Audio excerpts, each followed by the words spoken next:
Bismillahirrahmanirrahim. Alhamdulillahi rabbil alamin. Wassalatu wassalamu ala asyrafil mursalin Sayyidina Muhammadin wa ala alihi wa sahbihi wa tabi'ina wa man tabi'ahum bi ihsan ila yaumiddin.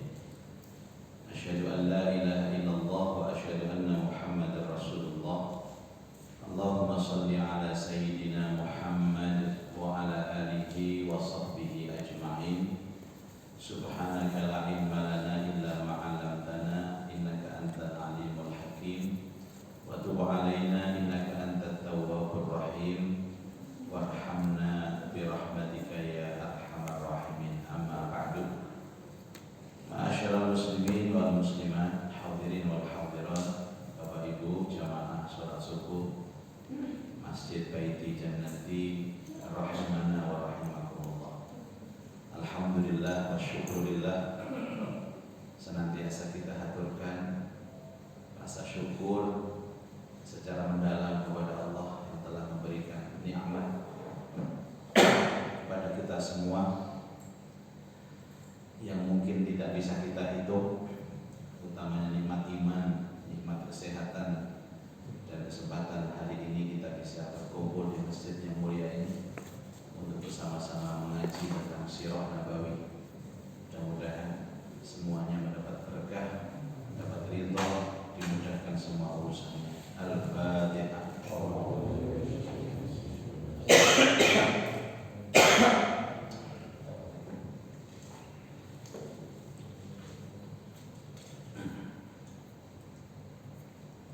Segala sesuatu bisa terjadi Bapak Ibu ya.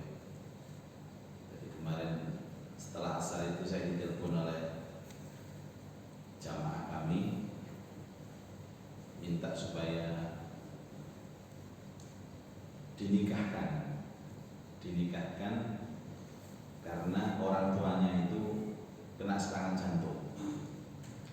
Jadi anfal ya.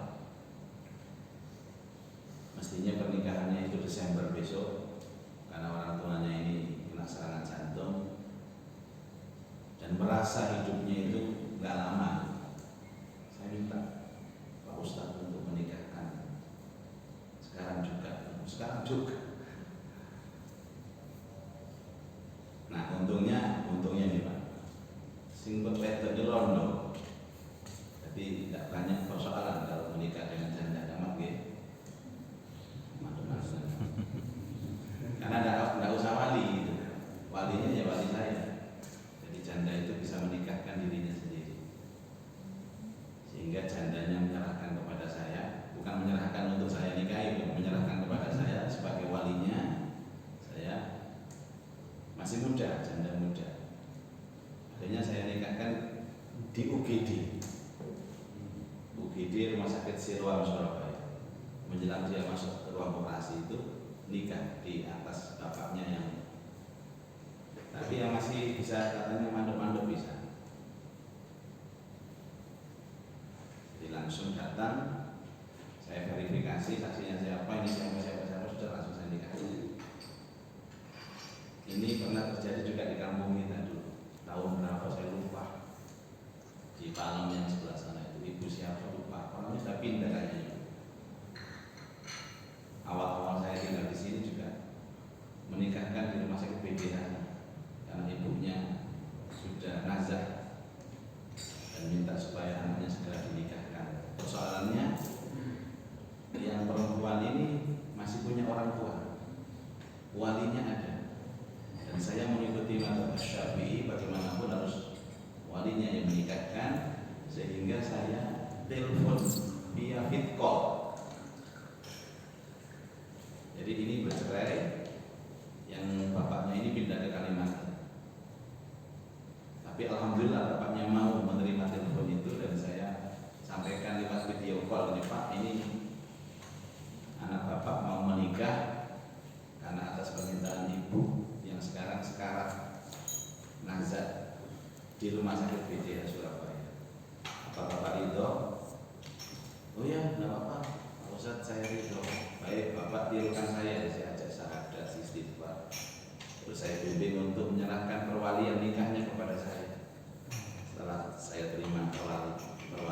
saya nikahkan di atas ibunya yang nazar. Terus setelah menikah doa meninggal. Masya Allah. Jadi memang banyak yang terjadi dalam kehidupan ini banyak. Dulu kami di tetangga ibu saya sana di Sidoarjo Porong.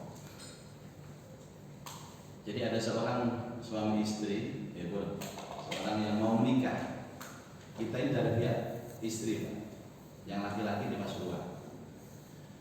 Nah, karena ini dijodohkan, ini belum pernah ketemu.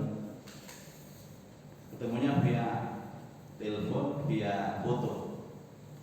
Jadi yang laki-laki ini secara jemblendernya istrinya itu belum pernah tahu, Pak. Tahunya di foto.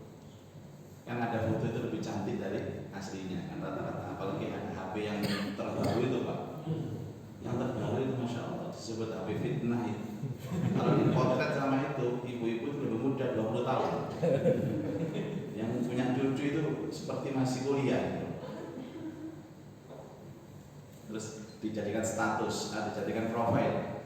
Jadi seakan-akan dia masih muda. Di hari-harinya kita sudah berkumpul begini di meja akad kita ini. Nah, perempuan ini dua bersaudara, perempuan semua, kakak adik. Ini kakaknya yang meninggal. Nah, di tengah perjalanan tiba-tiba mempelai perempuannya meninggal dunia. Mempelai perempuannya meninggal dunia. Masya Allah. Nah, ini dalam perjalanan orang Pasuruan ini mau ke Sidoarjo ini perjalanan. Waktu itu hebatnya walinya itu apa? Ketika ada meninggal dunia, dia jangan ada yang ngomong kalau meninggal, kecuali yang tahu yang ada di dalam rumah itu yang undangannya tidak ada yang tahu. Akhirnya apa yang terjadi, Pak? Meninggal dunia, bapaknya manggil adiknya. Adik perempuan tadi kan dua bersaudara. Sini nak, ada apa, Pak? Kamu sayang tidak sama bapak? Sayang tidak sama ibu, sayang. Itu ada sayang.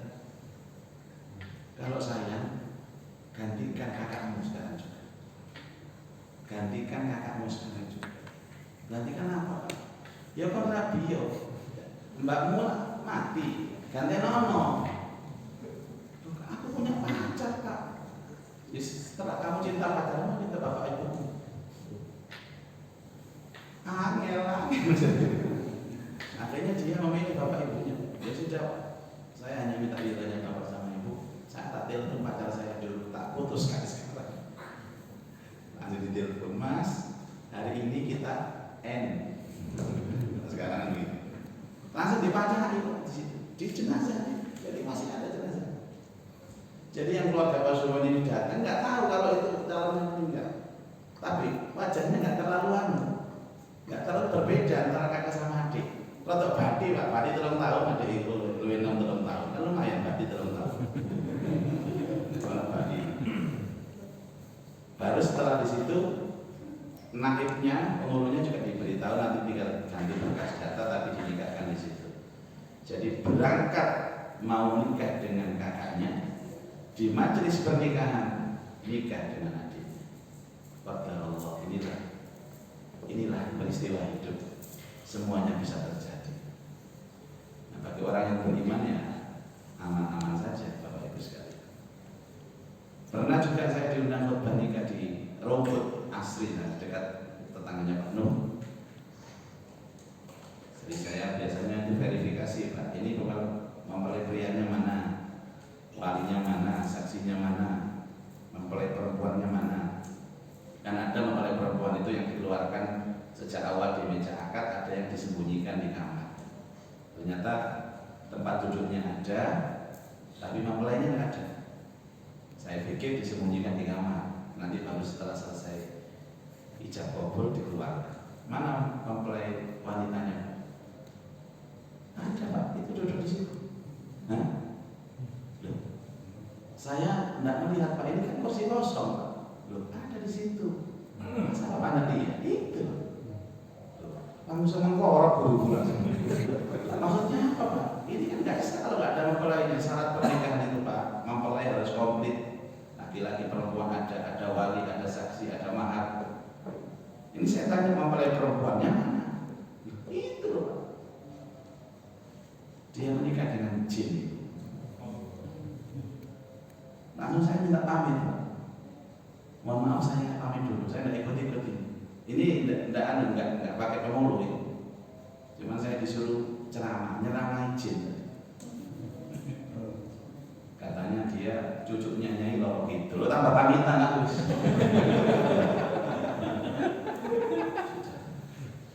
Saya pamit ya Pak, saya tidak bisa begini, saya tidak bisa. Saya hanya mau meningkatkan dan memberi khutbah bagi yang kelihatan saja, yang nggak kelihatan saja. Sudah kan ada begini Pak, nggak ngomong, mantu sama izin. Akhirnya saya pulang, tapi ya saya minta berkatnya udah tahu jatang, saya bawa berkat. Jauh-jauh dari sini, rumput sana, bawa berkat, diomelin istri saya. Gitu, saya bercerita ini segala sesuatu bisa terjadi. Ya, tadi malam baru saya pulang setelah Isya sampai rumah. Saya tidak tahu kabarnya apakah setelah menikah ini meninggal atau tidak, saya belum ada kabar. Yang jelas setelah saya doa itu suster sudah masuk di ruang operasi untuk di bypass jantungnya. Bypass itu perasaan dulu itu jalan itu Pak. Jalan ya. Sekarang ada operasi bypass apa? Jalan raya. Baik Bapak Ibu sekalian, ini cerita supaya untuk muhasabah dan renungan dalam kehidupan, artinya semuanya bisa terjadi. Kita akan melanjutkan hari ini tentang cara orang-orang kafir itu, orang-orang musyrik itu untuk menghadang dakwah Rasulullah Shallallahu Alaihi Wasallam. Yang pertama dengan mengolok-olok pribadi Rasulullah, mereka gagal. Yang kedua dengan mengolok-olok ajaran Rasulullah, mereka gagal. Mengolok-olok Al-Quran, mereka gagal. Dan sekarang mereka menggunakan alat yang lain. Apa? Dengan cara mendengungkan atau membacakan sejarah-sejarah zaman dulu, agar supaya Al-Quran ini ada pesaingnya. Jadi Rasulullah menyampaikan tentang Al-Quran. Nah, ada orang itu yang ditunjuk untuk mencari sejarah dan menyampaikan kepada masyarakat Mekah agar masyarakat Mekah itu mengira bahwa Al-Quran itu tidak seberapa. Biasa, ini ada bacaan yang lebih indah, cerita yang lebih indah dari Quran. Jadi ada apa namanya? Dipersaingkan Quran itu. Kan ada riwayat-riwayat Israiliyat itu Bapak Ibu. Hati-hati ya, di Quran itu ada namanya riwayat Israiliyat.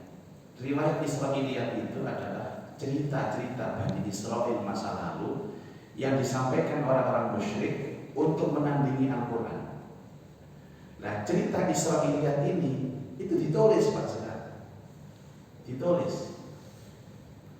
Nah, orang-orang Mekah itu kan senang didongeni. Mungkin panjenengan itu ada sering mendengar cerita zaman dulu yang indah-indah, ya, yang aneh-aneh. Jadi mereka itu mendengungkan cerita-cerita tentang sejarah untuk menyaingi Al-Quran.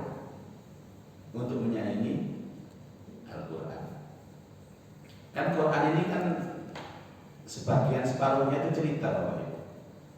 Panjenengan kalau baca Yasin apa? Ada cerita enggak? Wadrib lahum mathalan ashabal qaryah. Pokoknya ada wadrib itu berarti Allah bercerita. Ingatlah cerita tentang penduduk Korea, penduduk desa itu. Idh ja'al mursalun, ketika datang kepada mereka utusan-utusan Allah. Idh arsalna ilaihi musnaini, kemudian satu utusan ini dikuatkan lagi dengan dua utusan lagi datang. Fakadzabuhuma, tapi mereka penduduk kota, penduduk desa itu mendustakan utusan ini. wa azzazna bi tsalitsin, padahal telah kami kuatkan dengan 3 utusan. Faqalu inna ilaikum mursalun, dan mereka mengatakan kepada kaum ahli Korea itu, kami adalah utusan untuk kalian. Quran itu banyak ceritanya, Pak. Makanya orang baca Al-Quran itu seperti baca buku cerita. Bagi yang senang cerita, senang sekali. Karena setiap fase Nabi itu pasti ada ceritanya Nabi Isa, ceritanya Nabi Nuh, Nabi Musa, terutama itu banyak. Dan mereka menampilkan cerita-cerita yang lain untuk menandingi cerita Al-Quran. Gitu loh. Coba manuver mereka itu luar biasa. Kak kena ini, kena ini, kak kena ini, kena ini. Pokoknya Muhammad nggak boleh diterima oleh masyarakat Mekah. Intinya begitu. Plan 1 tidak mempan, ganti plan 2. Plan 2 tidak mempan, ganti plan 3 sampai. Nah, setelah itu kemudian apa yang terjadi Bapak Ibu sekalian? Mereka memberikan hadiah. Jadi mereka itu memasang tokoh-tokoh yang ahli dalam bidang pidato untuk menyanyi Rasulullah. Angger Muhammad ini pidato di sini, Pak. Di sebelahnya itu ada orang musyrik pidato. Tapi pidatonya berbeda. Kalau Rasulullah kan sendirian. Mereka pidatonya didampingi oleh seorang perempuan cantik, seorang penyanyi cantik di sebelahnya. Sehingga siapa yang mendengarkan pidatonya dari orang musyrik ketika menyanyi Rasulullah, mereka akan dihibur oleh penyanyi cantik. Dan penyanyi cantik ini boleh dibawa pulang.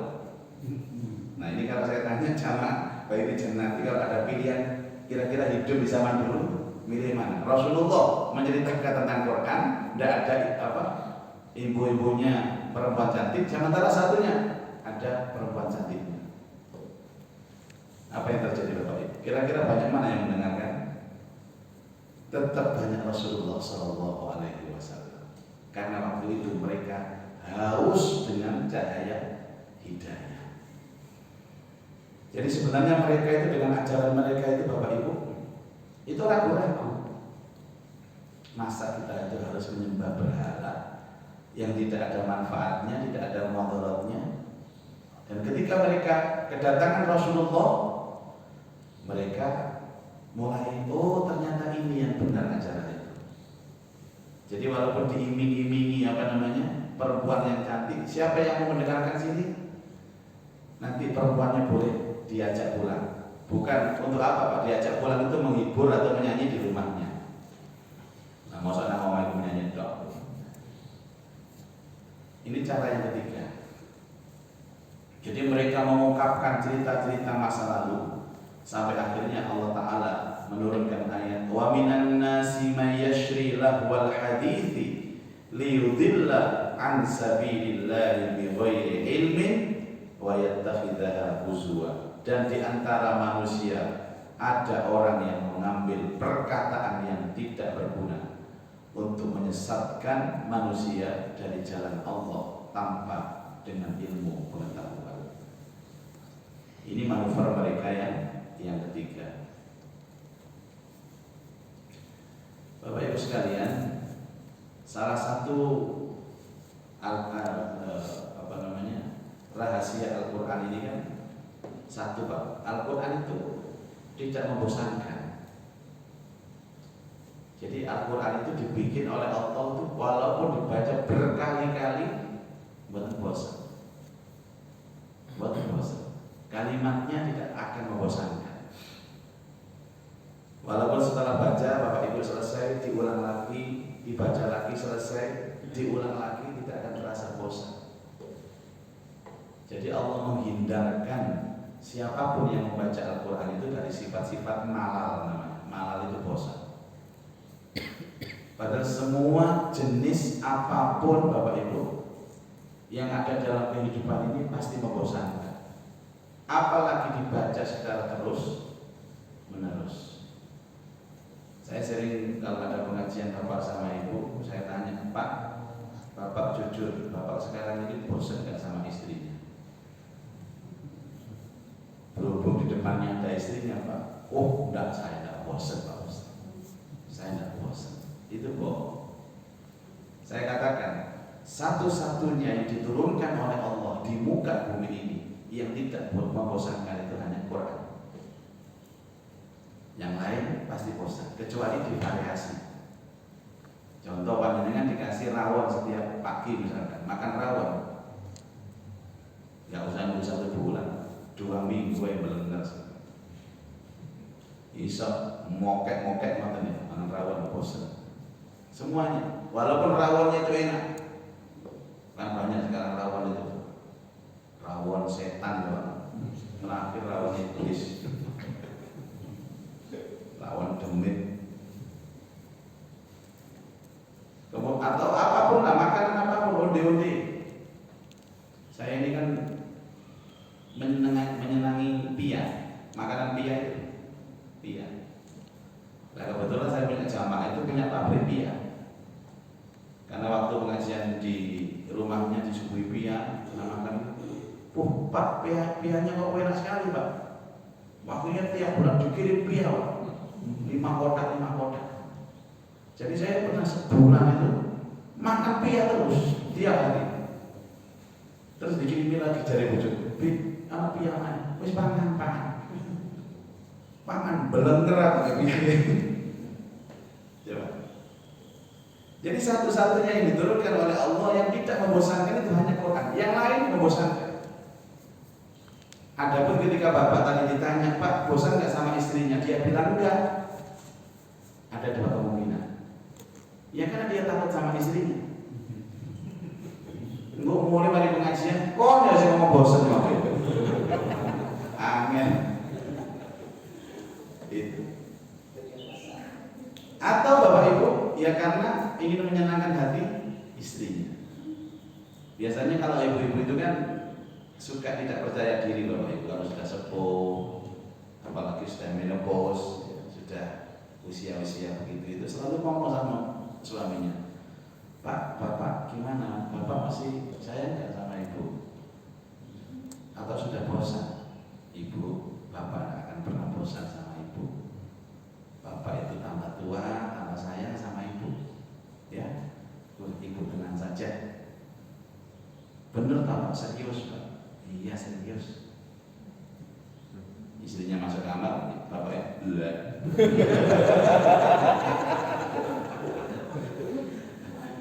Nah, tapi kalau bapaknya begini, tenanglah Ibu. Bapak itu akan menjaga cinta kita karena Allah, bukan karena fisiknya Ibu. Kalau fisiknya Ibu ya jelas Bapak berubah Ibu, dulu Ibu seperti itu. Makanya Bapak pernah ditanya sama kawan Bapak, Pak, enak mana jalan Pak Harto sama Pak Jokowi? Saya jawab ya enak zaman Pak Harto. Kenapa? Karena istri saya masih muda. Sekarang zaman Jokowi.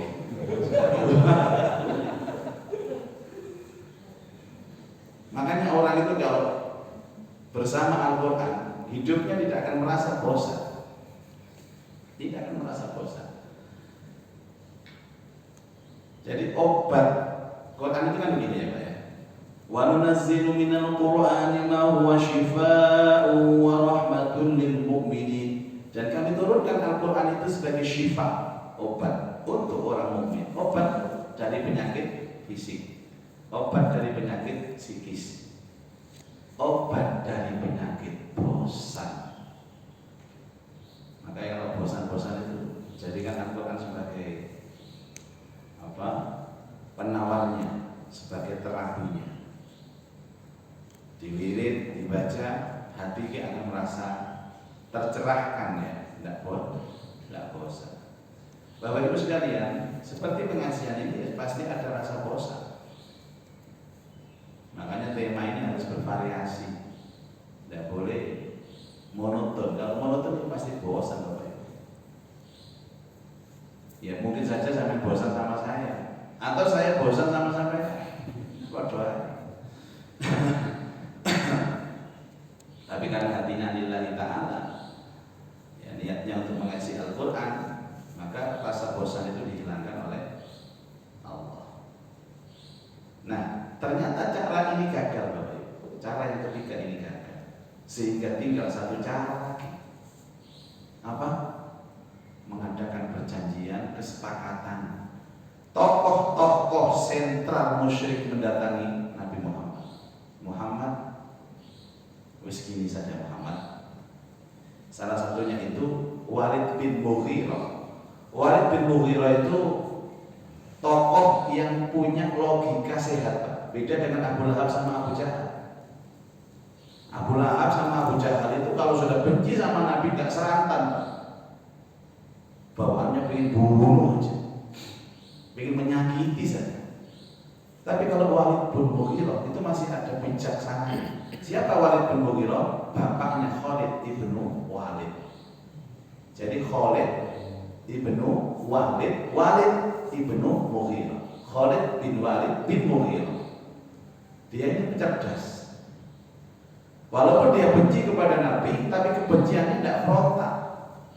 Melihat fenomena, ya, Nabi dikucilkan, ternyata tambah banyak jamaahnya, umatnya. Nabi diolok-olok, tambah banyak pengikutnya. Al-Qur'annya dilecehkan, semakin orang itu simpati dengan Quran. Al-Quran dibandingkan dengan bacaan-bacaan cerita-cerita dongeng masa lalu, ternyata dongeng masa lalu tidak bisa mengalahkan Quran. Padahal kalau orang disandingkan dengan perempuan, ternyata masih menang Quran. Maka Walid bin Mughirah rapat dengan tokoh-tokoh musyrik, bagaimana kalau kita sepakat sama Muhammad saja? Ya Allah, sepakat itu. Walid mengatakan, kita menyembah Tuhannya Muhammad, tapi kita minta Muhammad juga menyembah Tuhan kita. Ya Allah, deal? Ya wis sampeyan Muhammad. Ini ide yang bijaksana, paling bijaksana waktu itu. Wis. Karena Walid ini kan tokoh dan dia ingin supaya Mekah itu damai. Dan dia ingin damai itu Bapak Ibu agar menyatukan pikiran-pikiran orang Mekah dalam satu akidah. Dan saya menemukan ini. Maaf Pak, saya menemukan ini di Menteri Agama sekarang. Ini kayak Bapak Khalid, karena disatukan semua agama-agama. Oh Bapak. Untungnya KC ditangkap kemarin. KC tahu? KC apa KC? Ditangkap di Bali, Pak. Itu kalau sama menteri sekarang bisa dilindungi itu Pak. KC. Dia mengatakan apa kemarin KC itu? Bismi Yesus Rahman Rahim. Bukan Bismillah, tapi Bismi Yesus Ar-Rahmanur Rahim. Kalau salam, Assalamualaikum warahmatullahi Yesus wabarakatuh. Kalau itu ingin mencampur adukkan, Walid bin Mughirah itu ya kepikir begitu. Wis daripada kita rame-rame, ayo sepakat wis. Datanglah Walid bin Mughirah bersama para tokoh-tokoh sentral musyrik yang punya ide bijak ini kepada Rasulullah SAW. Wahai Muhammad, kita telah tahu semua dan paham semua tentang ajaranmu yang sekarang mulai diterima oleh masyarakat Makkah. Oke, tidak ada masalah. Kamu pun dengan segala usaha kami tidak bisa menghentikan dakwahmu seperti itu. Jadi Nabi dia terus ono apa Pak D? Jadi pernah Pak D, ono apa Pak D? Ya Allah ini Muhammad, kami mau menyembah Tuhan. Tapi tolong kamu juga harus menyembah Tuhan. Cara terakhir ini Pak. Cara terakhir. Karena mereka menghindari itu pertumpahan darah. Mereka menghindari perang. Ini perang aja bukan. Karena Muhammad ini dicintai oleh Bani Hashim. Kalau ada yang menyakiti Muhammad dalam aspek fisik, maka Abu Thalib akan tampil dan akan pasti terjadi peperangan di antara suku mereka. Gimana Muhammad? Atau begini saja, dibagi. Pagi kami menyembah Tuhan, malam kami menyembah Tuhan. Atau terserah kamu, kon milih bengi apa esuk, kon sip loro apa sip telu. Subhanallah. Nabi itu Bapak Ibu, karena setiap urusan tidak akan diucapkan kecuali atas bimbingan wahyu, Nabi diam. Ada beberapa sahabat yang mencoba mempengaruhi Rasulullah. Nabi, kelihatannya usulan Walid ini bisa dipertimbangkan. beres lagi.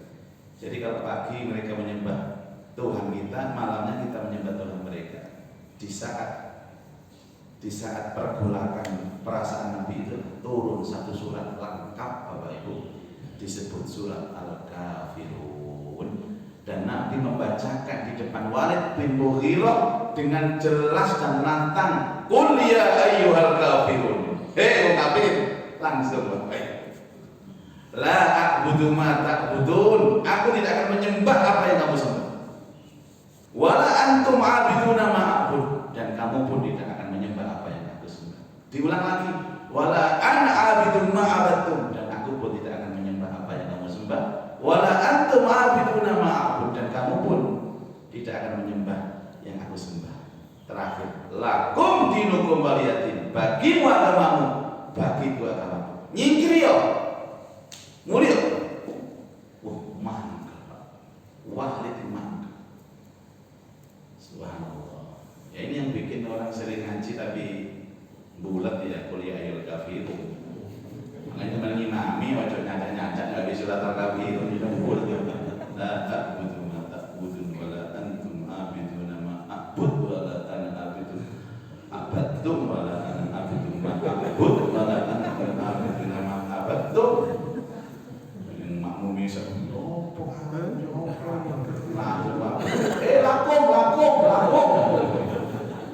Dilakum langsung lakum dilayat gitu.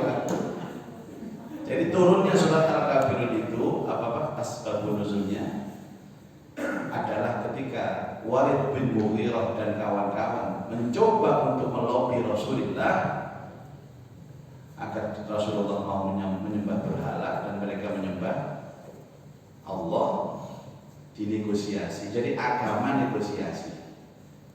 Agama itu negosiasi. Nah, sehingga kata-kata ini berpolemik Bapak Ibu. Dalam Munas Nahdlatul Ulama yang kita tahu yang di Jawa Barat yang terakhir itu kan, saya juga tidak tahu kenapa ulama-ulama, tapi saya tahu itu ditunggangi liberal Bapak Ibu. Jadi mereka sudah tidak mau menggunakan term kafir di Indonesia. Jadi mereka menganggapnya non Muslim. Padahal ini kan bahasa-bahasa agama. Saya punya kawan Bapak Ibu. Ada kawan saya itu Hindu. Saya punya kawan akrab itu Hindu, orang Bali. Dia tokohnya orang Hindu. Dia mengatakan kepada saya itu kalau Ustaz Buzaki bilang saya kafir, saya tidak keberatan.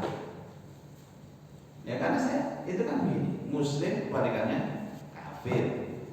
Kalau saya dipanggil, "Hei kafir sini," ya saya tidak keberatan. Memang saya bagi Ustaz ini kan kafir, tidak ada masalah. Kenapa orang Islam sendiri menyebut kafir itu masalah? Loh, mereka yang kan maunya kita itu menjaga perasaan. Jadi kan sama dengan Walid bin Mughirah mencampur adukkan ini. Nah kalau seandainya itu Allah Ta'ala tidak menginginkan non Muslim, ya tidak ada turun surat Al-Kafirun, yang turun surat non Muslim. Kuliah non Muslim, agak enak. Saya punya teman itu Romo, ada namanya orang sini itu namanya Romo Lukas.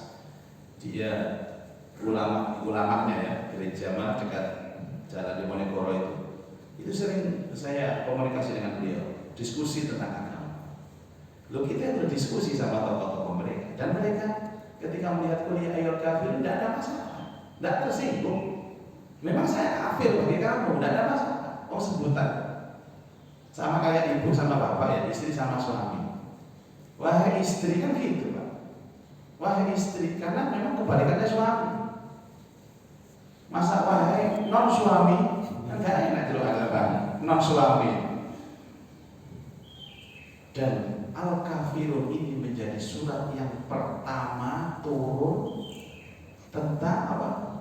Ajaran tauhid atau ajaran tauhid yang murni. Setelah itu baru turun Al-Ikhlas. Jadi Al-Kafirun itu disampaikan kepada orang-orang musyrik waktu itu di depan para sahabat bahwa agama kita ini tidak bisa bercampur aduk dengan keyakinan yang lain. Jadi ayat akidah tauhid yang pertama turun itu kuliah Al-Kafir atas peristiwa tadi. yang kedua baru al-ikhlas. Sehingga Rasulullah SAW setiap melaksanakan sholat sunnah itu selalu membaca dua surat ini, apapun jenis sholat sunnahnya. Rakaat pertama setelah Al-Fatihah Al-Kafirun, rakaat kedua setelah Al-Fatihah Al-Ikhlas. Nopo mawon sholat sunnah. Pak Ustaz, saya mau sholat sunnah yang paling bagus apa? Sholat apa? Duha Al-Kafirun Al-Ikhlas. Saya sholat hajat Al-Kafirun Al-Ikhlas. Saya sholat tahajud Al-Kafirun Al-Ikhlas. Seakan-akan isyarah Rasulullah setiap sholat itu ingin menguatkan akidah dan tauhid kita, karena pelajaran akidah tauhid di dalam Al-Quran itu ada di dalam surat Al-Kafirun dan surat Al-Ikhlas. Padahal Al-Ikhlas itu tidak ada loh Pak. Kalimat ikhlasnya kan tidak ada di situ. Kalau yang lain kan ada. Qul a'udzu birabbin nas. Jadi surat An-Nas. Qul a'udzu birabbil falaq. Jadi surat Al-Falaq. Inna a'tainakal kautsar. Surat Al-Kautsar. Li'ilafi Quraisy, surat Quraisy. Alam tara kaifa fa'ala rabbuka bi ashabil fil, surat Al-Fil. Saya mengingat Al-Ikhlas. Apa kalimat? Qul huwallahu ahad, Allahus samad, lam yalid wa lam yulad wa lam yakul lahu kufuwan ahad. Ikhlasnya mana? Qul huwallahu ikhlas. Ya. Kenapa? Jawabannya kenapa? Karena setiap imam yang baca surat Qul itu makmumnya ikhlas semua. Itu benar tahu jawabannya. Kan pernah saya sholat terawih juga panjang-panjang, semuanya ada ikhlas. Setelah diganti Qul huwallahu ahad, semuanya ikhlas, sehingga disebut surat Al-Ikhlas. Jadi suami istri itu sholat jamaah di rumah, terus imamnya, suaminya sok bertanya kepada istrinya, Mama, hari ini pengen surat apa? Papa imamnya pengen surat apa, Mama? Terus biasa Pak, Al-Ikhlas itu Pak, gak jalur dia nih. Dong papa itu apa le Al-Ikhlas itu?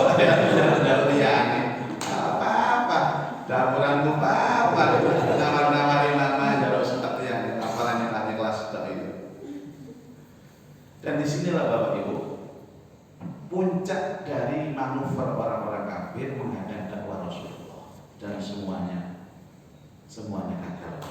Apa yang mereka lakukan gagal, sehingga nanti orang kafir berubah strateginya, menekan Nabi Muhammad SAW dengan segala ancaman, mengucilkan, embargo ekonomi dan lain sebagainya, sampai nanti kita akan bertemu dengan cerita tentang sampai Nabi SAW harus pindah dari Mekah menuju Madinah. Saya kira ini Bapak Ibu, saya setelah ini ke Banyuwangi sampai Ahad. Saya mohon doa restunya, semoga diberikan kemudahan sama Allah.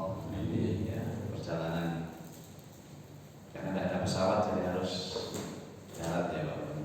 Setelah ini langsung cus, karena acaranya nanti pada asar di Rogo Jambi. Acara di Rogo Jambi. Mari sama-sama kita tutup dengan doa Al-Fatihah.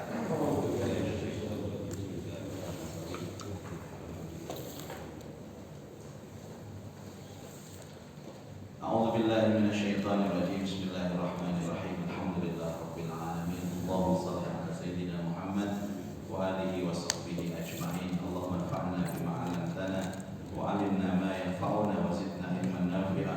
Allahumma arzuqna fahman nabiyyin wa hifdzal mursalin wa ilhamal malaikatil muqarrabin. Rabbi yassir wa la tu'assir. Rabbi tammim bil khair innaka 'ala kulli syai'in qadir.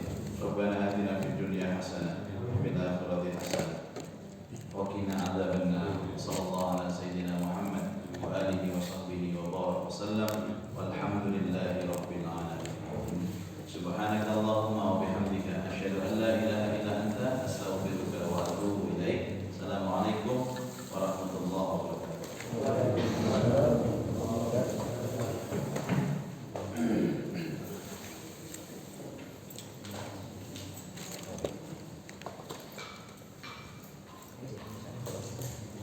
Itu lewat nanti bacanya satu.